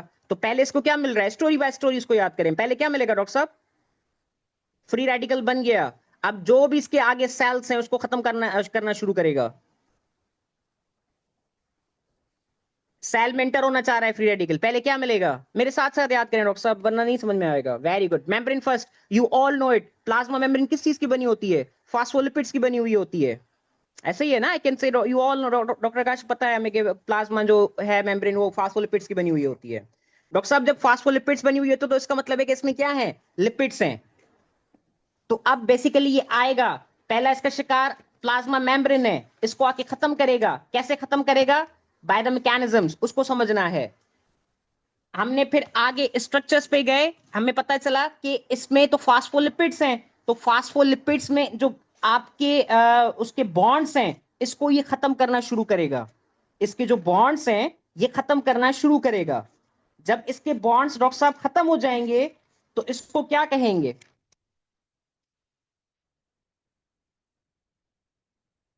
बीआरएस पैथो में आपका ये टर्म लिखा हुआ है clearly. I can challenge you, ये आज का लेक्चर और कल का लेक्चर ये सुनने के बाद उसके बाद बीआरएस पैथो जाके देखिएगा, आपको कोई भी चीज न्यू नहीं लगेगी इंशाल्लाह।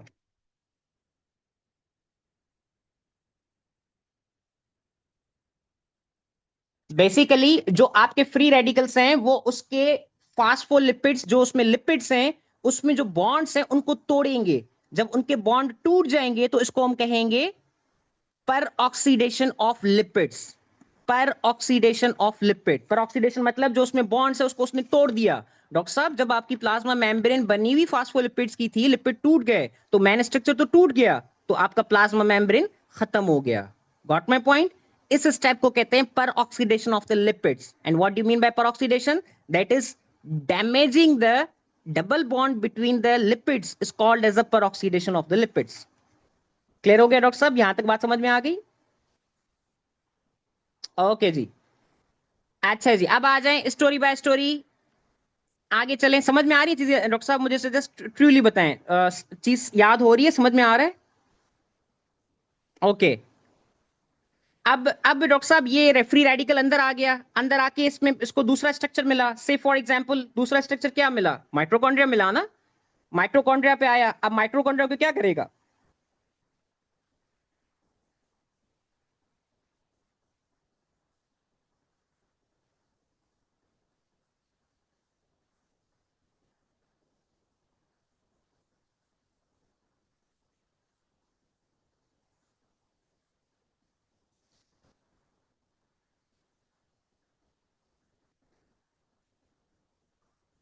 भाई माइटोकॉन्ड्रिया को डिस्टर्ब करेगा, बात ही खत्म हो गई।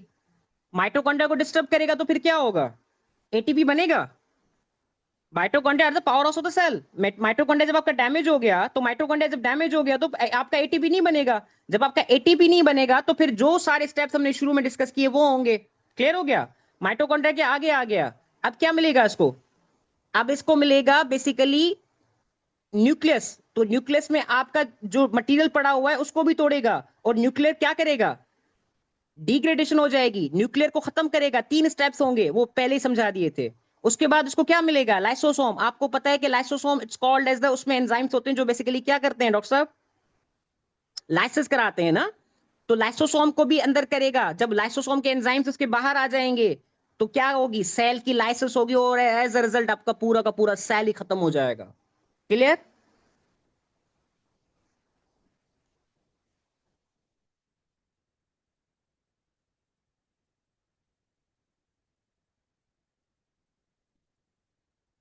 डॉक्टर साहब ये अभी कहानी यहाँ पे खत्म नहीं होती। फ्री रेडिकल कहता है मैंने सबको तबाह करना है।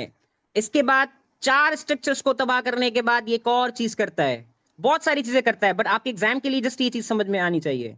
चारों स्ट्रक्चर्स को तबाह करने के बाद, यार मेरा पेट नहीं भरा है, बात सीधी है, मुझे अभी और तबाह करने हैं स्ट्रक्चर। फिर ये इसको और स्ट्रक्चर मिलता है जिसको कहते हैं LDL. You all know it के एलडीएल कोलेस्ट्रॉल, बैड कोलेस्ट्रॉल कहते हैं। ये क्या करता है आपका? बेसिकली बैड कोलेस्ट्रॉल्स को आपका लिवर के पास ले जाता है। That is called as LDL का फंक्शन है ये। तो अब जब इस एलडीएल के ऊपर ये आके उसको नकारा बना देता है, ये आपका एलडीएल को कन्वर्ट कर देता है ऑक्सीडाइज्ड एलडीएल में। फ्री रेडिकल्स 4 काम करने के बाद, 4 स्ट्रक्चर्स को तबाह और बर्बाद करने के बाद फिर क्या करते हैं? एलडीएल पे आके एक्ट करते हैं, एलडीएल को कन्वर्ट कर देते हैं ऑक्सीडाइज्ड एलडीएल में। ऑक्सीडाइज्ड एलडीएल जब आपका बन जाता है वो नाकारा हो जाता है, दैट बिकम्स नॉन फंक्शनल। तो जब ऑक्सीडाइज्ड एलडीएल बन जाएगा तो आपका बॉडी में जो कोलेस्ट्रॉल, बैड कोलेस्ट्रॉल है, वो डिपॉजिट होता जाएगा। जब वो डिपॉजिट होता जाएगा तो पेशेंट को क्या होगा? एथीरोमा का चांस ज्यादा होगा, क्योंकि आपके बैड कोलेस्ट्रॉल डिपॉजिट होता जा रहा है। As a result MI, stroke वगैरह ये चीजें कॉमन होंगी। तो ये 5 इफेक्ट आपके करवाता है फ्री रेडिकल्स। क्लियर हो गया?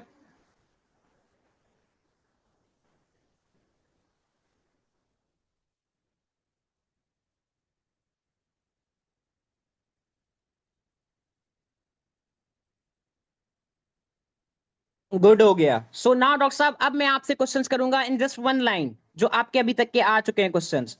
Can you please tell me doctor साहब, what is the most potent antioxidant?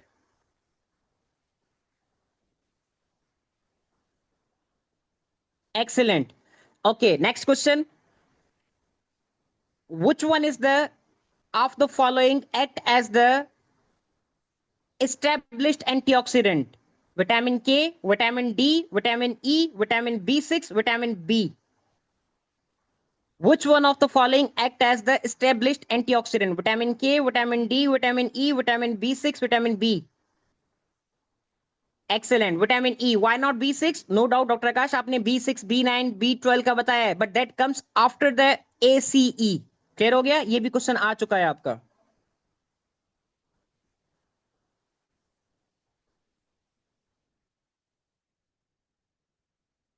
Okay, next question is, गौर से सुनिएगा डॉक्टर साहब।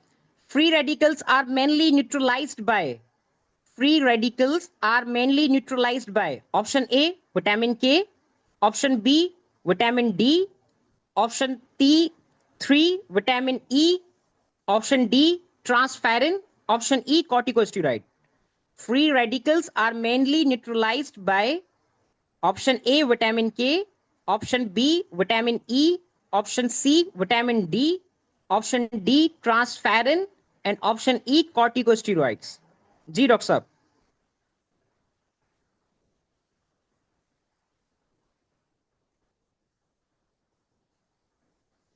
एक्सेलेंट. तो ज्यादा होशियार नहीं हो गए हो आप लोग. जबरदस्त. ओके, लास्ट क्वेश्चन, उसके बाद फिर आगे चलते हैं. Unwanted effects of the hyperbaric oxygen. Hyperbaric oxygen का क्या मतलब है कि ऑक्सीजन ज्यादा दे दी. डॉक्टर साहब, जब आपने ऑक्सीजन ज्यादा दे दी तो फ्री ऑक्सीजन स्पीशीज बनेंगे ना, रिएक्टिव ऑक्सीजन स्पीशीज बनेंगे. तो वो क्या करेंगे, वो सारा समझा चुका हूं शुरू में. तो unwanted effects of the hyperbaric oxygen, कुछ कंडीशंस ऐसी होती हैं जिनका ट्रीटमेंट सिर्फ हाइपरबैरिक ऑक्सीजन होता है. तो वो मैं दे रहा हूं जो जिंदगी बचा सकता है, पर उसके नुकसान भी तो है ना. तो unwanted effects of the hyperbaric oxygen can be removed by giving which vitamin. Option सुनिएगा. Unwanted effects of the hyperbaric oxygen can be removed by giving which vitamin? A, vitamin E, vitamin A, vitamin C, vitamin B12. Unwanted effects of the hyperbaric oxygen can be removed by giving which vitamin? Vitamin A, vitamin E, vitamin C, vitamin B12. Ji doctor साहब.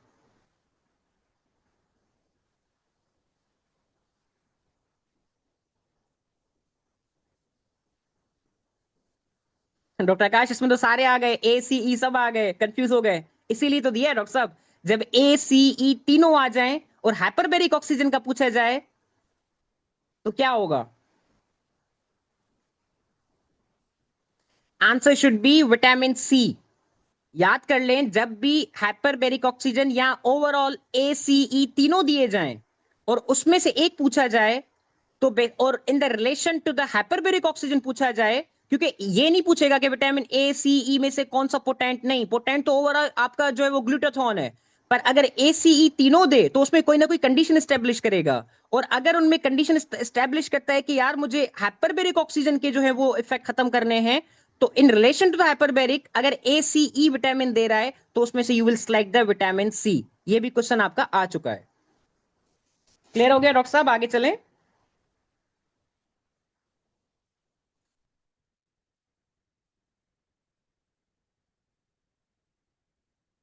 इसकी doctor साहब बड़ी detail detail है, वो अब थोड़ा सा उसमें जाएंगे ना फिर आप लोग ही कंफ्यूज हो जाएंगे. आई एम सेइंग कि आपके पास हाइपरबेरिक ऑक्सीजन जो होता है, आप ऑक्सीजन ज्यादा देते हो, फ्री रेडिकल्स बनते हैं, रिएक्टिव ऑक्सीजन स्पीशीज बनते हैं. तो अब अगर मैं पूछूं कि कौन सा विटामिन इनमें हाइपरबेरिक ऑक्सीजन के अनवांटेड इफेक्ट्स को, इसमें पोटेंट रोल होता है, और उसमें मैं अगर आपको ऑप्शन दूं ए सी ई का, विटामिन ए का, विटामिन सी का, विटामिन ई का, तो आप कौन सा सिलेक्ट करेंगे. आपके दिमाग में आएगा डॉक्टर काश, आपने बताया कि vitamin A C E they all act as the antioxidant. तो अब इनमें से तीनों आ गए. तो जब भी हाइपरबेरिक ऑक्सीजन के रिलेशन में पूछे तो you will always select the vitamin C. Mechanism इसका बहुत बड़ा है, उसको छोड़ दें. क्लियर हो गया.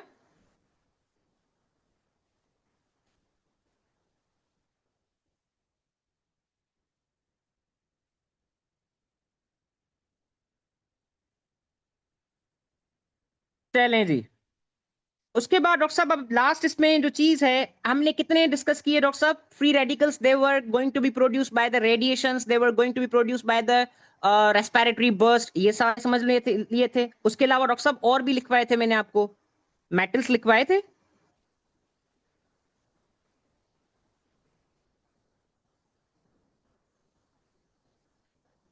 Excellent. Transition metals, very good. अब इस चीज को समझें डॉक्टर साहब. Basically transition metals they can also produce the free radicals. इसका भी कंसेप्ट है, इस पे भी क्वेश्चंस आ चुके हैं.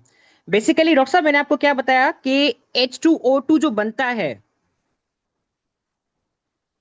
H2O2 जो आपका बनता है, अगर यहां पे मैं थोड़ी स्टोरी चेंज कर लूं,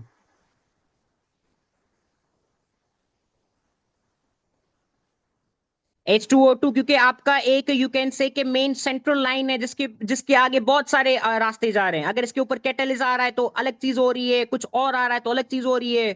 तो अगर इस पे डॉक्टर साहब में H2O2 पे अगर मैं आयरन को आ दूं लगा दूं तो, अगर H2O2 में मैं अगर आयरन को लगा दूं तो,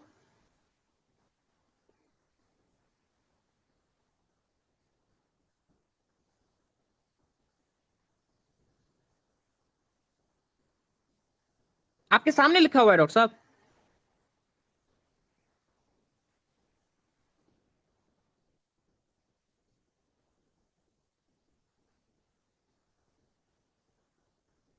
एक्सेलेंट, हाइड्रोक्सिल रेडिकल बनेगा ना। तो अगर ऐसा रिएक्शन जिसमें आप बेसिकली H2O2 में आयरन को लगाओ और वो आपका हाइड्रोक्सिल रेडिकल में कन्वर्ट हो जाए, that will be called as the Fenton reaction. That will be called as the Fenton reaction. तो फैंटॉन रिएक्शंस में क्या होगा? Fe+2 जब होता है तो उसको कहते हैं फेरस, Fe+3 जब होता है तो उसको कहते हैं फेरिक। तो फैंटॉन रिएक्शन में क्या बनेगा?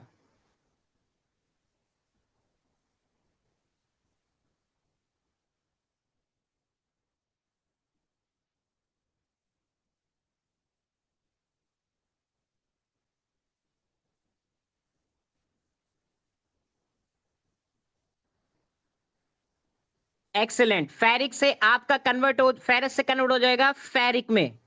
इसको कहते हैं फैंटॉन रिएक्शन। एफ से फेरस, एफ से फैंटॉन रिएक्शन। इस पे भी क्वेश्चन आ चुका है कि what do you mean by the Fenton reaction. ये क्वेश्चंस मैं आपको ग्रुप पे बीसीक्यू प्रैक्टिस करवाऊंगा आगे, इसकी सारी इंशाल्लाह, जो पास्ट आपके पेपर मतलब आए हुए हैं। अभी के लिए सिर्फ ये कंसेप्ट सुन लें। तो फैंटॉन रिएक्शन में आपका बेसिकली क्या बनेगा? फेरस आयन कन्वर्ट हो जाएंगे फेरिक आयन में, और as a result hydroxyl radical बनेगा। तो अब कोई ऐसी डिजीज जहन में आ रही है जिसमें आपका आयरन ज्यादा हो जाता हो? कोई ऐसी डिजीज सामने जहन में आ रही है जिसमें आयरन ज्यादा हो जाता हो?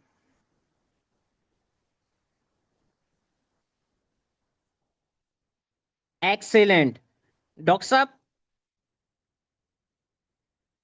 नहीं नहीं ठीक है, बताएं जो भी जहन में आ रहा है बताएं।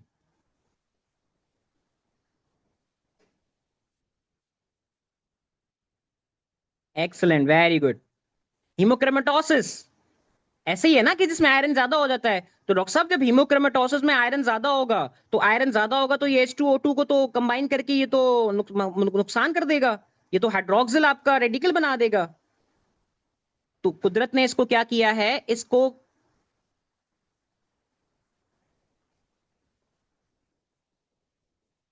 कंसेप्ट के ऊपर कंसेप्ट बनाते जाएं। देखिए यहां से स्पेशल पैथोलॉजी आपकी बन रही है। आपने ही बताया हीमेटोक्रोमेटोसिस में बेसिकली क्या है, आयरन ज्यादा हो रहा है।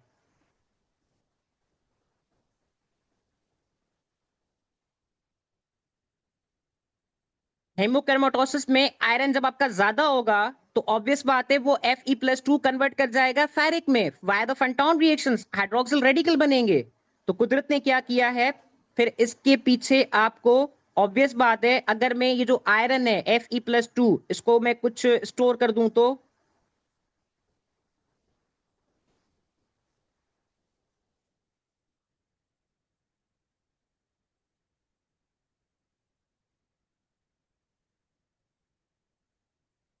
मैं रिपीट कर रहा हूं, मैं रिपीट कर रहा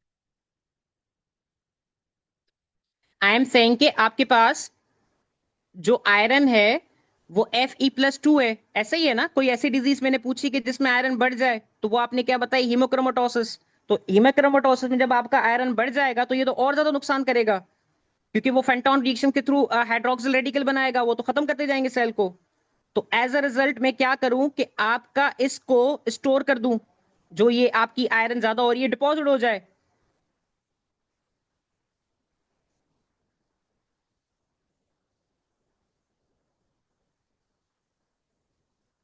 वेरी गुड। ये कंसेप्ट समझ में आ रहा है डॉक्टर साहब? नहीं?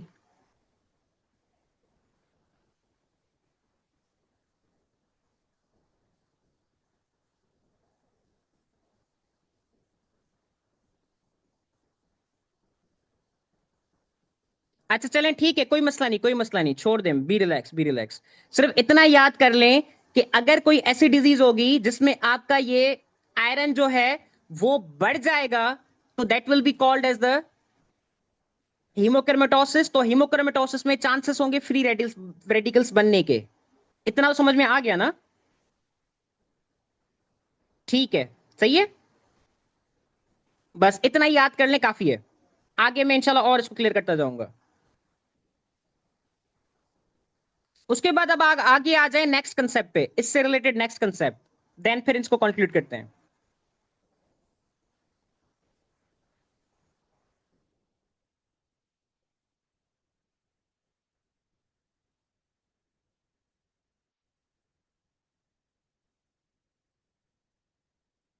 अब सवाल करूं डॉक्टर साहब, क्वेश्चंस करवाऊं अब?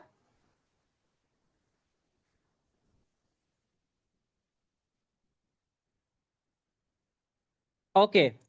अब जब आपने ये फ्री मेटल्स वगैरह ट्रांजिशन मेटल्स किए कि इसमें अब जो क्वेश्चंस आ चुके हैं कि which of the following act as the which of the following metal act as the free radical का सोर्स, तो उसको भी आपको पता होना चाहिए कि उसमें आयरन, अभी के लिए जस्ट याद कर लेंगे उसमें अभी के लिए आयरन है। कॉपर भी आता है, वो आगे कल वाले जो डिटेल लेक्चर रिकॉर्डेड होगा उसमें समझा दूंगा मैं। तो अब बेसिकली यहाँ पे आखिरी चीज कि मैंने क्या बताया था कि ये बेसिकली जो पहला सोर्स था आपका फ्री रेडिकल्स का, वो क्या था? रेडिएशंस। के रेडिएशंस के थ्रू आपके फ्री रेडिकल बनते हैं, ऐसे ही है ना?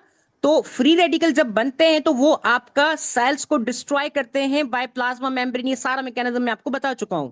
तो अगर मैं कोई ऐसी कंडीशन करूं जिसमें आपकी सेल की ग्रोथ ज्यादा हो, अनवांटेड ग्रोथ हो, उसको क्या कहते हो डॉक्टर साहब आप? उसको आप कहते हो एज द कार्सिनोमा। ऐसे ही होता है ना, कार्सिनोमा में क्या होता है?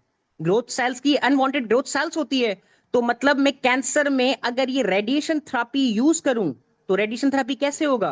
ये रेडिएशन थेरेपी बेसिकली रेडिएशंस निकलेंगे। जब रेडिएशंस निकलेंगे तो बॉडी में क्या बनेगा? फ्री रेडिकल्स बनेंगे। तो जब फ्री रेडिकल्स बनेंगे तो वो आपके अनवांटेड जो सेल्स होंगे उसको डिस्ट्रॉय करेंगे। So that is the principle mechanism behind the use of the radiation therapy in the cancer. Clear हो गया? ये भी सवाल आपका पूछा गया है। आई होप सो अब ये चीज समझ में आ रही होगी। ओके जी, लास्ट कंसेप्ट डॉक्टर साहब इस पे। अब ये जब समझ में आ गया, ये बेसिक मशाला आपकी सारी की सारी बन गई। अब आ जाएं इसके लास्ट, उसके बाद फिर नेक्स्ट लेक्चर आपका जो है वो कल लॉन्ग लेक्चर रिकॉर्डेड में, उस पे चीज आसानी समझ में आएगी। डॉक्टर साहब सेल जब आपने मैकेनिज्म पढ़ लिया, इंजरी करवा रहे हो सेल की, तो सेल आपको छोड़ देगा ऐसे ही? यू विल थिंक कि सेल छोड़ देगा ऐसे? नहीं ना, सेल कुछ ना कुछ रिएक्ट तो करेगा ना डॉक्टर साहब। तो सेल आपका रेस्पॉन्स करेगा। तो that will be the response of the cell towards the injury. अब इस रेस्पॉन्स को समझना है कि जब भी सेल के ऊपर आपने कोई इंजरी करवाई, मैकेनिज्म समझा लिया आपने, तो सेल क्या करेगा? उसको रेस्पॉन्स करेगा। तो वो जो रेस्पॉन्स होता है सेल का, वो दो तरह का होता है। या तो सेल क्या करेगा? खामोशी से उसको अडॉप्ट कर लेगा कि यार ठीक है, जो जुल्म कर रहा है उसको बस बर्दाश्त करो, और क्या करेंगे यार, बस ठीक है, अल्लाह मालिक है, जो होगा देखा जाएगा। दूसरा ये है कि मैं उसको रेस्पॉन्स दूं। अब वो जो रेस्पॉन्स आएगा वो किस तरह का होगा? कि जो response of the cell towards the injurious agent can be of the two types. Cell के ऊपर आपने सेल को इंजर किया और उसको आपने जख्मी किया, सेल आपको रेस्पॉन्स देगा। Now that response of the cell towards the injurious agent can be divided into the two types. One is called as the cell adaptation. Second is called as a cell injury.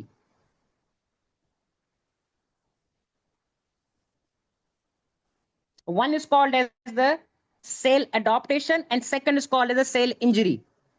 आपने cell को किया, वो आपको response देगा। वो response या तो आपका क्या होगा? दो तरीकों से होगा। या तो सेल अडॉप्ट कर लेगा, बर्दाश्त कर लेगा, चुप हो जाएगा, जो भी जुल्म हो रहा है उसको सह लेगा, that is called as cell adaptation. Second, cell injury, नहीं, वो उसको रिएक्ट करेगा, अपने अपने आप के ऊपर जुल्म करेगा, अपने आप को खत्म करेगा, उससे लड़ेगा, that is called as cell injury. Cell injury फिर आगे दो तरीके से होती है, रिवर्सिबल और इरिवर्सिबल, उसको भी छोड़ दें। एडॉप्टेशन समझ में आ गया? Cell adaptation. अब ये जो सेल एडॉप्टेशन है, ये चार तरह की होती है। एक होती है atrophy, hypertrophy, hyperplasia and metaplasia. Got my point?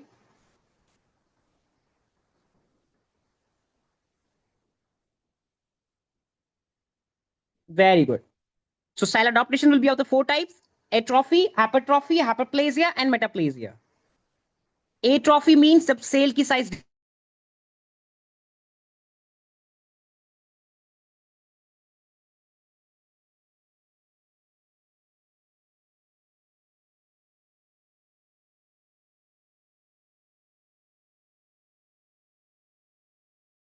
And what you mean by the metaplasia? Metaplasia मतलब आपका जब सेल का, जब आपका एक एपिथेलियम दूसरे एपिथेलियम के टाइप में कन्वर्ट हो जाए, that is called as a metaplasia. When the one type of the epithelium is converted into another type, that is called as a metaplasia. कल इंशाल्लाह जो आपको रिकॉर्डेड लेक्चर मिलेगा उसमें यहां मेटाप्लेजिया से आगे इसको करके कंप्लीट करेंगे आपकी जनरल पैथोलॉजी। सो डॉक्टर साहब ये था आज आपका लेक्चर। इसमें यू कैन सी कि just it was not the general pathology, आपका जनरल पैथोलॉजी के साथ बायोकेमिस्ट्री देन स्पेशल पैथो भी कवर हो गया। अब कल का लेक्चर आपका लाइव नहीं होगा, वो रिकॉर्डेड फॉर्म में होगा, वो 4-5 घंटों का लेक्चर होगा, तो उसको आराम आराम से कल सुन लीजिएगा। और उसमें आपके बीआरएस के 8 चैप्टर्स ये कवर हो जाएंगे। Then you can do the practice. Group पे मैं आपको बीसीक्यूज की कल के लेक्चर के बाद परसों बीसीक्यू की प्रैक्टिस करवाऊंगा। तो नेक्स्ट जो लेक्चर लाइव होगा वो परसों होगा। इस तरीके से मैं आपको एक लेक्चर लाइव करवाऊंगा, एक आपको ये इस तरह से लॉन्ग लेक्चर रिकॉर्डेड फॉर्म में होगा। क्लियर? ये भी जो लेक्चर अभी हमने लाइव दिया ये भी रिकॉर्डेड फॉर्म में आपके पास आ जाएगा। ठीक है डॉक्टर साहब, समझ में आया चीज? पैथोलॉजी समझ में आ गई? इतना डरते थे आप पैथोलॉजी से?